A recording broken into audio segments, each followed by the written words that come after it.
Hi, നമുക്ക് ഏട്ടമീൻ തേങ്ങ അരച്ച് കറി വെക്കാം. അതിൻ്റെ ഉളുമ്പുമണം മാറാൻ വേണ്ടിയിട്ട് നമ്മൾ മൈദപ്പൊടി ഇട്ട് നന്നായി തേച്ച് കഴുകി അതിൻ്റെ ഉളുമ്പുമണമൊക്കെ മാറ്റിയെടുത്തിട്ടുണ്ട്. അതിനുശേഷം നമ്മൾ ഉപ്പിട്ടും തേച്ച് കഴുകിയെടുത്തേ.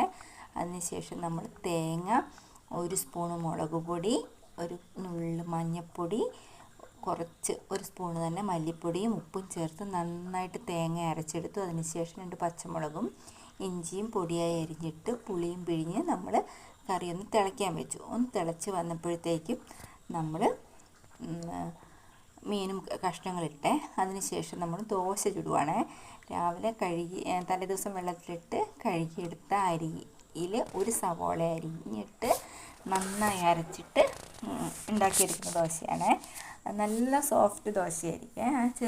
സവോള ഇട്ട് അരച്ചെടുക്കുമ്പോൾ സവോളയും കൂടെ മുരിഞ്ഞ് വരുമ്പം ആ ദോശയ്ക്ക് ഒരു പ്രത്യേക ടേസ്റ്റ് ഉണ്ടാവുക. നല്ല സോഫ്റ്റ് ദോശയായിരിക്കും. നല്ല നൈസായിട്ട് തന്നെ നമുക്ക് ആ ദോശ ചുട്ടെടുക്കാനും പറ്റും. അപ്പം നമ്മുടെ ദോശ ഇവിടെ റെഡി ആയിട്ടുണ്ട്. നമ്മൾ മീനും കൂടെ വറുത്തിട്ടുണ്ട്.